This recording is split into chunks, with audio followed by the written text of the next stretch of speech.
problema, merong sagot na kay saya. Sa simpleng bagay may diskarte, laging handa, thinking everything. Kahit anong hamon, hindi uurong makista. Tuloy-tuloy lang to, dito sa vlog, sama ka na. Abot ang pangarap, basta pwede ka. Maski TV ka na nag-akiray, thinking everything, walang imposible. Sa channel, ikaw ay inspired, kaya natin to. Ayan, January 24, isang standard na stand fan. Tinesting ko na guys, tinaksa ko na kanina, wala response yung motor, walang ugong. So baklasin natin, tanggalin muna natin sa kanyang stand para maluwag tayo dito sa loob. Okay, standby lang guys. Ito na, tanggalan natin guys. So itong ganitong standard ay matibay naman yung kanyang motor, bihirang-bihira na sisira. Karamihan dyan, tutuyuan na lang is, pag natuyuan na lang is, puputok ang fuse sa sobrang init. Ang kadalasang sira nito is siyempre thermal fuse. O kaya minsan nadadamay pati capacitor pag nahirapan na sa magpaikot. So buksan natin. So hindi ko na mapakita sa inyo pagbaklas. Pag natanggal na natin yung housing, nakita natin yung motor, saka natin bubuksan uli ang ating camera. So pakita ko lang sa inyo to. Ayan o. Ito ang karamihang problema ng ating mga electric fan. Pag di natin nalilinisan, kita nyo to, grabing alikabok. Ayan ang dumi oh. So, cause yan ng pag-overheat. Lagi ko sinasabi na kailangan once in a while naglilinis tayo ng ating, so, iba na yung ginamit na screw sa likod ng ating motor. Ayan o, tayo nyo, punong-puno ng alikabok. So, mapapansin nyo, original pa. Ngayon pa lang ito nabuksan dahil original pa yung kanyang strap, pati capacitor, hindi pa nagagalaw. Saka yung mga tornilyo, wala pa siyang tama ng kanyang screw, hindi pa siya nabubuksan. So hanginan ko lang at saka ko papakita pag nabaklas na. So ito, nabaklas na natin, zoom natin na konti. Ayan. Ayan. So kita nyo, grabe ang alikabok oh. Ayan oh. Tapos ito tuyo-tuyo. Ayan oh. Yan naman lagi. Pero ito, sorry kanina, akala ko lata. Housing ito, original pa pala na ano, yung mga unang labas ng stand pa na standard, aluminum pa yung kanyang housing. Kasi karamihan nga ng labas ng standard ay lata na yung housing. So ito okay naman. At maganda naman yung kanyang shafting. Okay pa, wala pang tama. So, ibig sabihin wala rin tama yung bushing magkabila. So ito, natuyuan na lang ito hanggang nag-overheat na, hanggang pumutok na yung fuse. So dito tayo magpo-concentrate ngayon sa fuse. Papalitan natin ng fuse yan para makita natin kung okay pa yung motor. Linisin lang natin yan mamaya.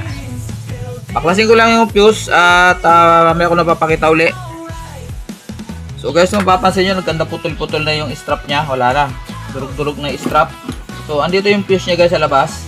So dito lang tayo magpuputol, dito tayo magdudugtong para hindi na tayo mahirapan. Okay. So ito yung ating fuse. Teka, tutok natin yung camera. Ito yung tinanggal natin. Ito. Talagang busted talaga siya. Ayan o, wala. Walang resistance. Ayan o.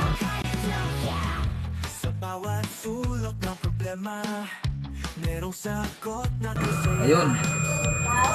Ayan o. Ito yung kanyang luma. Wala. Ayan o, wala. Okay. So kakabit ko. Kakabit ko yun dyan. Hindi ko na sa inyo papakita para mabilis.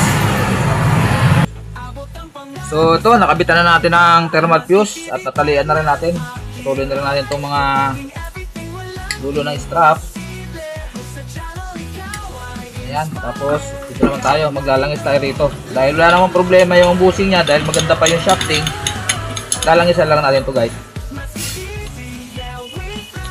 Okay pa naman yung kanyang foam, natuyuan lang talaga. Hindi ko mahanap itong aking blower. Lipat hanggang ngayon, hindi pa naayos yung mga gamit. Kunti pagpag na lang. Ayan. So okay pa naman yung kanyang bulak, kompleto pa naman. Meron pa naman. Natin to. Meron pa. Dagdagan na lang siguro natin ng konti itong sa harap. Medyo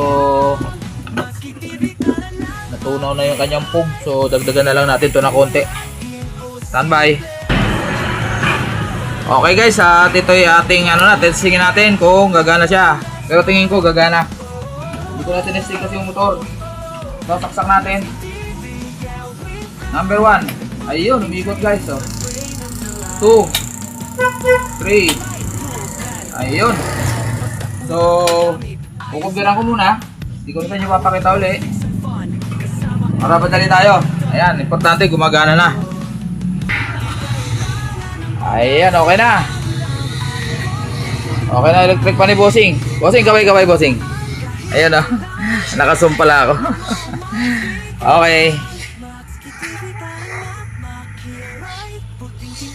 Okay na. Okay. Dapat susunod, wag mo nang dalhin yung paa. Ugutin mo lang. Baka mabali yung leg ha. Tanggalin mo na lang kaya. Tanggalin mo na.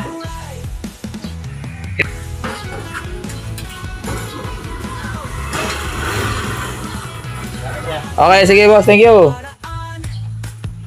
Display natin dito. Pag nalagyan natin ng blade ha. Sige. Ayun. Yan. Ano lang naman. Fuse lang naman ang pinalta natin. At siyempre overhaul langis. Siningil ko lang ng 200. Pwede na yan. Pwede naman no.